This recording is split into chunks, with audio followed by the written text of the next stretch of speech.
क्या आपको याद है बचपन की वो खुशबू जब माँ रोटी पर देसी घी डालती थी?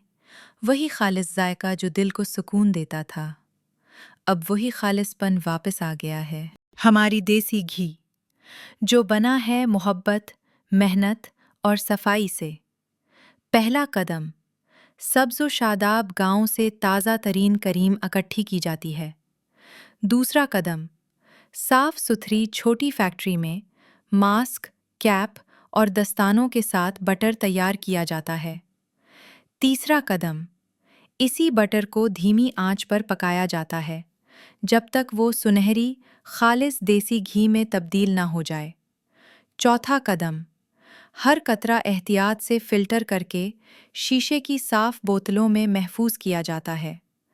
हमारी ज़मानत, कोई केमिकल या मिलावट नहीं, खुशबूदार, गाढ़ा और असली जायका।